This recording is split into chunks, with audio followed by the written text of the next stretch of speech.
할렐루야. 하나님이 함께 하시는 은혜와 평강이 5월 첫 주일 주님 앞에 나와 예배 드리시는 여러분 가운데 충만하기를 기원합니다. 교회 화단에 철쭉꽃이 아름답게 피었고 또 나무들이 푸르름을 자랑이라도 하듯 앞다투어 옷을 갈아입는 모습을 보면서 1년 가운데 참 좋은 계절의 한복판에 있다는 생각을 했습니다. 비록 코로나 팬데믹으로 여전히 생활에 부자유함이 있지만 그래도 자연은 자기가 할 일을 잊지 않고 묵묵히 해나가고 있습니다. 우리 역시 주어진 삶의 시간과 환경 속에서 그리스도인다운 삶을 계속 지켜나가야 될 줄로 믿습니다. 오늘은 퀴즈 하나를 여러분들에게 문제를 내면서 말씀을 시작하려고 합니다. 이들은 누구일까요? 한번 여러분 잘 생각하시고 맞춰보시기 바랍니다. 이들은 하나씩 이 땅에 들어옵니다. 이들이 세상에 들어오는 것에 대해 사람들은 그렇게 크게 신경을 쓰지는 않는 것 같습니다. 텔레비전에도 라디오에도 이들이 이 땅에 침투하는 것에 대해 보도하지 않습니다. 이들은 세상에 소리 없이 조용히 들어오지만 확고하게 뿌리를 내리며 소리 없이 자신들의 힘을 키웁니다. 그리고 이 땅에 들어온 의도대로 세상을 서서히 장악해 나갑니다.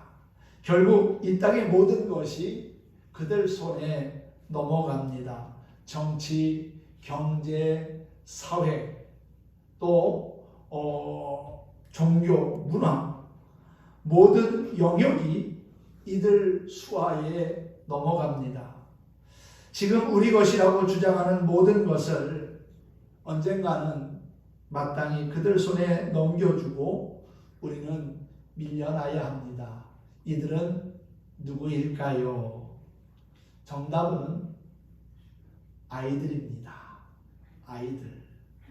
아이들 속에 우리의 미래가 있습니다. 오늘은 가정의 달 5월의 첫 주일이며 어린이 주일입니다. 무엇보다도 여러분의 가정이 건강하고 행복한 가정이 되길 바라며 이 땅의 모든 어린 생명들이 하나님의 은혜와 사랑 가운데 치가 자라고 지혜가 자라서 예수님을 닮아가는 멋진 미래의 주인공이 되기를 축복합니다. 요즘은 경쟁 시대입니다. 학교에서는 학생들 간에 시험을 통하여 경쟁을 하고요. 젊은이들은 취업 전선에서 치열하게 경쟁을 합니다.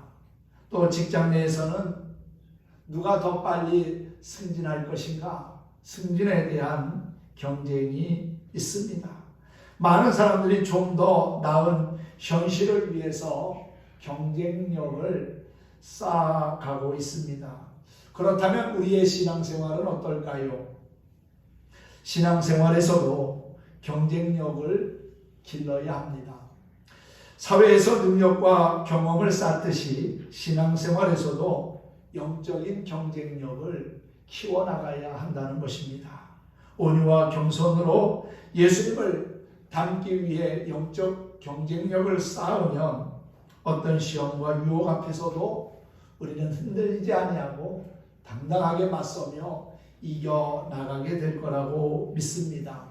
어린아이에서부터 청년, 장년, 노년에 이르기까지 영적인 경쟁력을 쌓아서 거룩한 하나님의 자녀로 인정받고 쓰임받는 우리 모두가 되기를 간절히 소망합니다.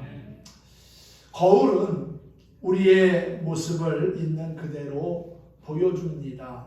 거울을 보면 얼굴에 뭐가 묻었는지 또 차림새가 어떠한지를 알 수 있습니다. 지저분한 부분이 있으면 깨끗하게 하고 또 비뚤어진 모양새는 바로 잡을 수 있지요. 사도 바울은 영혼의 거울인 성경을 통해서 오늘 고린도 성도들에게 올바른 교훈을 주고 있습니다. 그 교훈이 우리의 신앙에도 도움이 되리라고 믿습니다. 광야는 아무것도 없는 곳입니다. 메마르고 삭막한 곳이지요.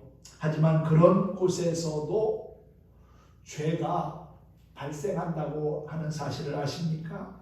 환경 때문에 죄가 발생하는 것이 아니라 사람이 있기 때문에 죄가 발생하는 겁니다. 어디든지 사람이 있는 곳에는 죄가 항상 있기 마련입니다.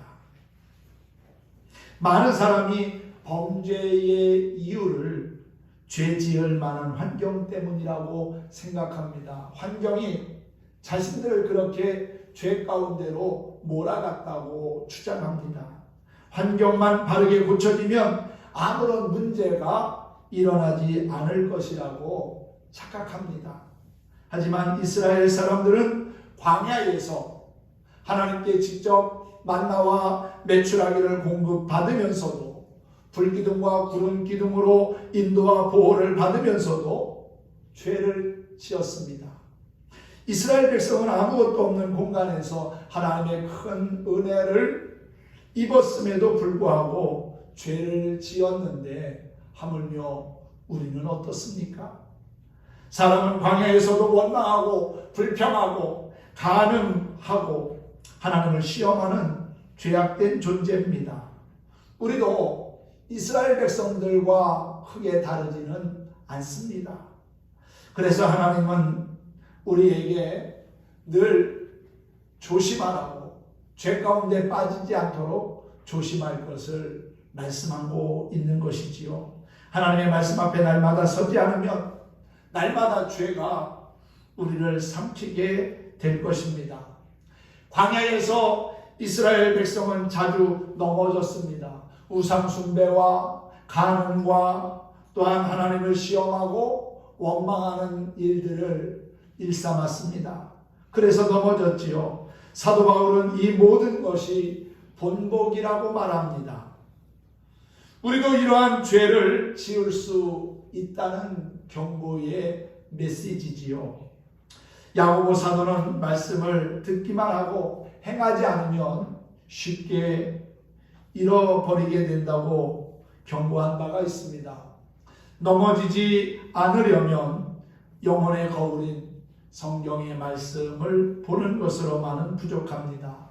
말씀에 순종하고 말씀대로 실천하는 일이 매우 중요하다는 사실이지요. 영혼의 거울인 말씀을 눈으로만 볼 것이 아니라 손과 발로 실천해야 합니다. 말씀대로 살아본 것만 가슴에 남고 하나님을 믿는 진짜 믿음이 됩니다. 그러므로 우리는 성경을 몇 번 읽었다고 자랑할 것이 아니라 그 말씀대로 내가 살아서 하나님의 은혜를 이렇게 누리고 있다고 간증할 수 있는, 하나님을 자랑하는 간증의 주인공들이 되기를 예수님의 이름으로 축원합니다. 말씀대로 살기 시작하면 희미하던 진리들이 명확해질 것입니다. 바울은 애굽에서 나온 이스라엘 백성들이 광야에서 멸망한 사실을 기억하라고 말합니다. 이것은 사실 심각한 경고입니다. 이스라엘 조상들은 모세의 인도로 광야를 지날 때 모두 구름 아래에 있고 바다 가운데로 지나며 신령한 반석이신 그리스도를 통해 주어진 신령한 음료를 마시고 신령한 음식을 먹었습니다. 이스라엘 백성이 광야에서 경험한 일들은 신약의 교회에서 매우 중요시 되는 세례와 그리고 성찬, 그리스도의 은혜를 드러내는 모형이었습니다. 그러나 하나님은 그들 다수를 기뻐하지 않으셨고 그들은 광야에서 멸망을 받았습니다. 출애굽의 구원을 체험하고 하나님의 놀라운 은혜를 누렸지만 왜 그들은 실패하고 멸망당할 수밖에 없었을까요? 왜 그들은 젖과 꿀이 흐르는 약속의 땅 가나안에 다 같이 들어가지 못했을까요? 바울은 이스라엘의 역사를 언급하면서 그것이 바로 죄의 문제 때문이라는 것을 상기시킵니다. 우상 숭배 때문이라는 거지요. 바울은 우상의 제물을 먹을 수 있는가라고 하는 질문을 제기한 사람들이 무의식 중에 우상 숭배에 이끌리고 있을지도 모른다고 생각했을 겁니다. 단순히 우상에게 드려졌던 제물일지라도 우리가 하나님이 주신 것이라고 생각하고 감사하게 먹으면 그것이 뭐 죄가 되겠느냐, 그렇게 먹는 사람들이 있었고요. 또 한편으로는 이건 우상에게 바쳐졌던 제물이기 때문에 이것을 먹는 것은 곧 하나님을 욕되게 하는 것이기에 먹으면 안 된다고 생각했던 이들도 있었어요. 그러다 보니까 서로의 신앙에 갈등이 생기고 또 다툼이 일어나기도 했지요. 바울은 내가 먹는 것으로 인해서 다른 사람이 상처받는다면 차라리 내가 이것을 먹지 않겠다고, 평생 고기를 먹지 않겠다고도 선언한 바가 있습니다. 나로 인하여 다른 사람이 상처를 받거나 실족하게 해서는 안 된다는 거지요. 우상 숭배를 정당화하기 위한 핑계를 내세울 수도 있습니다. 그렇기 때문에 바울은 비록 예수님을 영접해서 세례를 받고 성찬을 나누었다고 해도 광야의 이스라엘 백성들처럼 멸망할 수 있기에 조심하라고 권면하고 있는 겁니다. 혹시 있을지 모르는 악한 생각을 뿌리 뽑기 위해서였습니다. 우리도 죄를 합리화하지 말고 성경에서 교훈을 얻어야 될 줄로 믿습니다. 경고의 메시지를 주의 깊게 들어야 합니다. 들을 귀가 열리는 것도 은혜입니다. 듣고 깨달아서 우리의 잘못된 것을 고치고 수정해서 하나님의 말씀을 쫓아 행한다면 그것이 우리에게는 큰 은혜가 되고 복이 될 줄로 믿습니다. 바울은 광야에서 이스라엘에 일어났던 일들을 열거하면서 우상 숭배, 음행, 시험, 원망 등의 죄악이 얼마나 치명적인가를 강조하고 있습니다. 사도 바울은 로마서 8장에서 누가 우리를 그리스도의 사랑에서 끊을 수 있는가? 그 어떤 것도 우리를 그리스도의 사랑에서 끊을 수 없다고 고백한 바가 있습니다. 환난이나 곤고나 박해나 기근이나 적신이나 위험이나 칼이랴 사망이나 생명이나 천사들이나 권세자들이나 현재일이나 장래일이나 능력이나 높음이나 깊음이나 우리를 하나님의 사랑에서 끊을 수 있는 것은 그 어느 것도 없다라고 말한 바가 있습니다. 그러면서 하나님이 자기 백성을 버리지 않으신다고 강조하기까지 했습니다. 그렇다고 해서 바울이 죄의 위험을 무시했다고 착각해서는 안 됩니다. 그리스도 예수 안에 있으면 새로운 피조물이 되고 더 이상 정죄함을 받지 않지만 이것이 자기 마음대로 적당히 대충 살아도 된다는 말은 결코 아니라는 사실이지요. 많은 성도들이 세례 받은 후 교회 안에서 봉사하고 또 사역하는 과정 속에서 세속적인 가치와 방법들을 사용하거나 또 분열과 다툼을 일으키는 경우가 종종 발생합니다. 이것은 우리가 하나님의 은혜로 구원받았음을 기억하며 자기 자신을 십자가에 못 박는 대신 자신의 의와 공로를 드러내려고 하기 때문입니다. 우리가 믿음을 버리고 세속적인 가치를 따라 행할 때 하나님은 우리를 친아들로 대우하시기에 징계하시고 또 고난의 쓴 잔을 마시게 하기도 한다는 겁니다. 하나님의 관섭 아래에 있는 것이 우리에게는 유익하고 복이 됩니다. 부모는 자녀가 잘 되기를 바라지요. 어느 부모가 내 자식이 잘못되고 망하기를 바라겠습니까? 하는 일마다 잘 되고 좋은 소식이 들려오기를 원하는 것이 모든 부모님들의 한결같은 마음입니다. 그런데 그 사랑스러운 자녀가 그릇된 길로 행한다면, 또 잘못된 사람과 만나가지고 범죄를 행하게 된다면 어떻게 해야 합니까? 그냥 네 인생은 네 거니까 네가 알아서 해, 그렇게 방치합니까? 아니잖아요. 처음에는 야단도 치고 훈계도 하고 또 사랑의 매를 들기도 합니다. 왜 그럴까요? 내 자식이니까 그렇게 하는 겁니다. 잘못되면 안 되니까. 바른 삶을 살고 선한 삶을 살아서 훌륭한 사람이 되어야 하니까 부모는 쓴소리도 아끼지 아니하고 자녀에게 하는 겁니다. 자녀가 잘 되기를 바라니까요. 하나님도 마찬가지입니다. 하나님의 자녀된 우리가 그릇 행한다면, 잘못된 일로 간다면 하나님은 그냥 계시지 않습니다. 방치하지 않습니다. 야단하십니다. 진노하십니다. 매를 들기도 하십니다.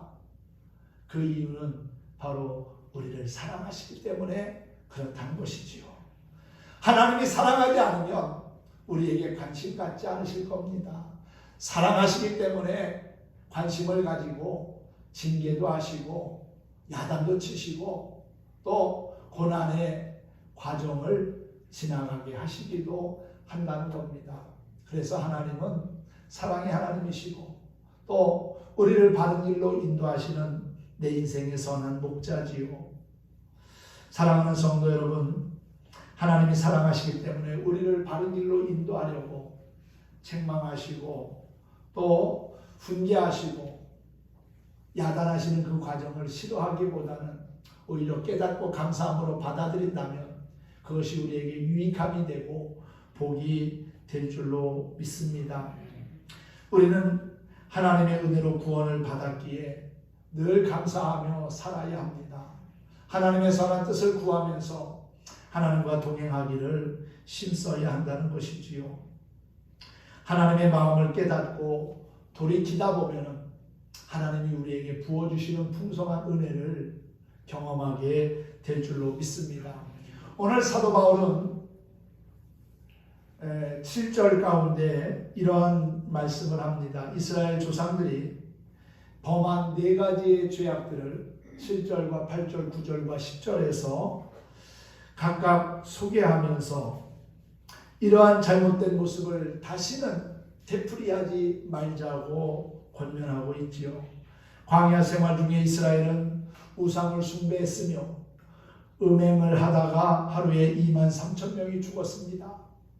또 주를 시험하다가 뱀에게 멸망당하기도 했고요.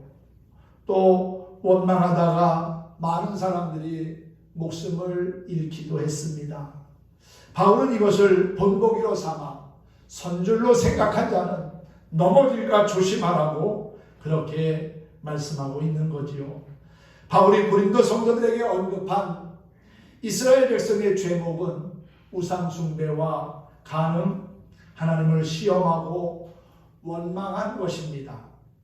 이스라엘은 모세가 10계명을 받으러 시내산에 올라갔다가 내려오지 않으니까 시간이 오래 지나도 모세를 볼 수 없으니까 금붙이를 모아가지고 금송아지를 만듭니다. 그리고 그것이 자신들을 애굽에서 인도해낸 신이라고 숭배했습니다. 하나님이 가장 싫어하는 것 바로 우상 숭배입니다. 10계명의 첫 번째 계명이 뭡니까? 나 외에는 다른 것을 섬기지 말라는 거지요. 오직 하나님 한 분만을 섬기고 예배하라는 겁니다. 첫 번째 계명이 바로 하나님만을 경외하라고 하는 것이기에 우상 숭배는 하나님이 가장 싫어하는 일임을 우리는 금방 알 수 있습니다. 우상 숭배는 하나님의 진노를 불러오고요. 또한 그 우상 숭배가 우리의 삶을 송두리째 무너지게도 할 수 있습니다. 눈에 보여지는 것만이 우상이 아니라 내 마음에 하나님이 계셔야 할 그 자리에 다른 것이 자리 잡고 있으면 그것이 또 다른 우상이 될 수 있는 겁니다. 어떤 사람에게는 권력이, 또 재물이, 자녀가 우상이 되는 경우도 있습니다. 우상 숭배는 하나님을 진노하게 하는 일이기에 절대 해서는 안 된다는 것이지요. 또 모압 땅에 거주할 때 이스라엘 남자들이 모압 여인들의 유혹을 받아 바알 부올 숭배에 참가해서 음행을 행하다가 하나님의 진노로 연병이 돌아가지고 23,000명이 죽기도 했습니다. 이스라엘은 광야의 험난한 여정 속에서 만나와 메추라기만 먹는 것에 대해 불평과 불만을 토해내다가 하나님의 징계로 불뱀에 물려서 큰 어려움을 겪기도 했습니다. 고린도 지역은 우상의 도시입니다. 특히 아프로디테라고 하는 여신을 섬겼는데 축제 기간에는 신전의 여사제들과 간음을 행하는 풍습이 있었다고 합니다. 고린도 교회의 일부 성도들은 그리스도인의 자유를 핑계로 우상의 종교 의식에 참여하면서 하나님이 그들을 우상 숭배에 빠지지 않도록 보호하시든 아니면 자비로 용서하시든지 하라며 하나님을 시험하는 행위를 일삼았습니다. 육신이야 어차피 흙에서 온 것이기에 흙으로 돌아가니 육신을 죄 짓는 데 내버려둬도 상관없다. 우리의 영혼만, 우리의 중심만 하나님께 가 있으면 되지 않겠느냐. 이렇게 주장하는 이들도 이 고린도 교회 안에 있었던 겁니다. 육신과 영혼을 별개의 것으로 생각해서 육신은 어차피 썩어질 것이니까 죄 지어도 상관없지 않냐? 우리의 영혼만 하나님을 향하여 있으면 되지 않냐고 하는 그러한 주장을 하면서 우상 숭배도 하고 간음도 하고 죄 짓는데 자신의 몸과 마음을 내던지는 이들도 있어서 그것이 다른 사람들에게 상처가 되고 또 위협이 되었기에 사도 바울은 그것을 단호하게 금지시키고 있었던 것이지요. 이제 바울은 스스로 믿음이 있다고 자신만만해하는 고린도 성도들을 향하여서 하나님 앞에 순복하라고 권면합니다. 사랑하는 성도 여러분, 선줄로 생각하는 자는 넘어질까 조심하라고 하는 이 바울의 권면이 우리 모든 그리스도인들이 주님 앞에 가는 그날까지 마음에 새겨야 할 귀한 말씀이라고 믿습니다. 현실과 적당히 타협하면서 자신의 죄를 합리화하는 것은 어리석은 일입니다. 세상에서 흔히 볼 수 있는 음란, 외도, 폭력, 도박, 음주가무 이러한 문제가 어느새 교회와 또한 우리 그리스도인의 삶 속까지 깊숙이 침투해 있음을 인정할 수밖에 없는 현실 속에서 우리는 살아가고 있습니다. 죄는 처음에 아주 가볍게 믿음 생활에 큰 지장을 주지 않는 것처럼 자연스럽게 접근해 옵니다. 아담과 하와가 선악과 먹을 때도 그랬잖아요. 선악과는 아주 흉하거나 또 보기 싫게 만들어진 게 아닙니다. 먹음직스럽고 보암직스럽고 지혜롭게 할 만큼 탐스럽게 보여져서 결국 아담과 하와가 그 선악과를 먹은 게 아닙니까? 처음에는 별거 아닌 것 같지만 별거 아닌 그 작은 죄가 결국 우리의 인생을 송두리째 무너지게 하고 우리의 가정을 병들게 할 수도 있다는 겁니다. 그래서 하나님은 크든 적든 죄에 대하여서는 그냥 지나가지 않습니다. 단호하십니다. 죄를 묻고 그 죄에서 돌이키지 아니하면 심판하시고 징계하시는 분이 바로 하나님이라는 사실이지요. 고린도 지역의 여사제들과 간음하는 풍습은 아마 당시 문화와 관습이라는 이름으로 대부분의 사람들이 일상적으로 행하는 일이었을 겁니다. 문화와 유행이라는 이름으로 누구나 다 이렇게 한다는 관용이라는 이름으로 유혹해 오는 세속 가치에 저항할 만큼 강한 믿음을 가져야 합니다. 그런 믿음이 없다면 도망치는 게 상책입니다. 죄로부터 도망쳐야 내가 살고 내 가정이 살 수 있다는 것이지요. 죄의 유혹이 내 삶에 찾아왔는데도 그냥 멍청하게 있다가는 당한다는 거예요. 아담과 하와가 그렇게 당한 것 아닙니까? 죄의 유혹의 손길이 자신들을 향하여 오는 것을 느꼈다면 빨리 그 자리를 피했어야지요. 죄의 자리를 도망쳐야 합니다. 그 자리에 그냥 머물러 있다가는 결국 죄에 침식당하고 만다는 겁니다. 여러분, 음식이 많이 상해서 버립니까? 조그만 문제가 생겨도 음식을 버리지 않습니까? 식당에 가서 음식을 먹는데 아주 맛있는 그러한 음식이 나왔어요. 그런데 그 음식에 파리 한 마리가 빠져 있다고 한번 생각해 보십시오. 여러분 어떻게 하시겠습니까? 그냥 우리 성도님들은 마음이 너그러우시니까 아유 파리가 왜 빠졌을까? 피곤해서 잠깐 떨어졌나? 그리고 파리 하나 건져내고 그리고 먹을 수도 있겠지요. 근데 일반 사람들은요 안 먹습니다. 파리 하나 빠져 있으면 머리카락 하나 빠져 있으면 안 먹습니다. 지저분하다고 생각하는 거지요. 죄는 그런 것 같아요. 작은 것일지라도 우리가 보기에는 이게 뭐가 죄야? 하나님도 이 정도는 눈 감아 주실 거야. 그런데 아닙니다. 그 작은 것이 결국 전체를 오염시키고 전체를 병들게 하고 전체를 망가지게 한다는 것이지요. 그래서 죄에 대하여 단호하게 돌아서야 한다는 것이고요. 선줄로 생각한 사람은 넘어질까 조심하라고 그렇게 성경은 우리에게 권면하고 있는 것입니다. 사랑하는 성도 여러분, 문화와 유행 또 관용이라고 하는 이름으로 우리가 쉽게 유혹당하지 않도록 영적으로 깨어 기도하는 자가 되었으면 좋겠습니다. 바울은 고린도 교회 성도들을 권면하기 위해서 광야 시대 이스라엘을 본보기로 제시합니다. 어찌 보면 조상들의 부끄러움을 드러내야 하는 것이 아픈 상처일 수도 있습니다. 하지만 그들처럼 멸망당하지 않기 위해서는 그러한 일들을 반복해서는 안 된다는 것이지요. 7절에서 10절까지를 보면 그들 가운데 어떤 사람들과 같이 우상 숭배하는 자가 되지 말자. 그들 중에 어떤 사람들이 음행하다가 죽었으니 그들처럼 음행하지 말자.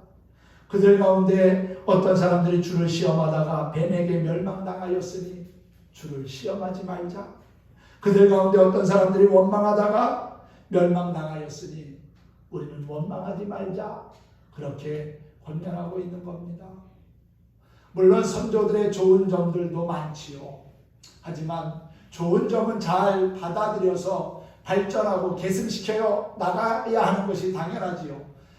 그런데 잘못된 것에 대해서는 그것을 다시금 되풀이한다는 것은 어리석은 일입니다. 우리 선조들이 이러이러한 잘못된 일로 말미암아 하나님의 징계와 심판과 멸망을 당하였으니 우리는 이러한 일을 두 번 다시 되풀이하지 말아야 하는 것이 아니겠느냐. 이것이 바로 바울이 오늘 고린도에 증거하고 있는 메시지고요. 오늘을 살아가는 우리에게도 동일하게 전해주고 있는 말씀이라고 믿습니다. 하나님의 은혜와 능력으로 이스라엘 선조들은 홍해를 지나며 신령한 음식과 음료를 먹고 마셨습니다.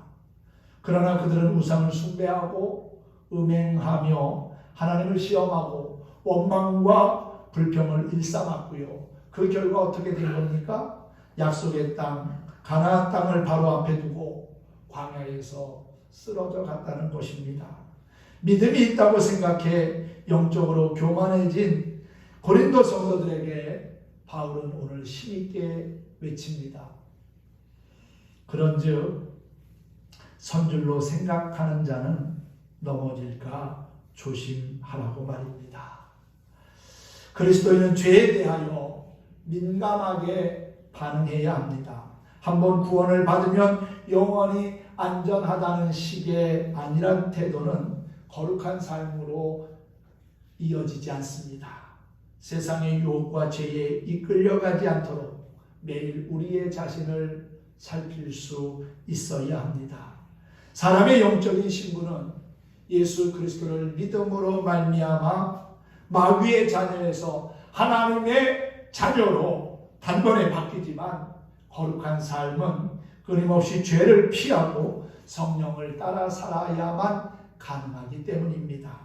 아침에 일어나 거울 앞에 서는 것처럼 매일 말씀 묵상으로 하루를 시작하고 말씀대로 살기를 힘쓰는 저와 여러분이 되었으면 합니다. 그리고 온유함과 겸손함, 믿음의 옷깃을 여미며 말씀과 기도로 자신을 잘 지켜서 신실한 예수의 사람들로 승리하며 살아가기를 간절히 축원합니다. 축복합니다.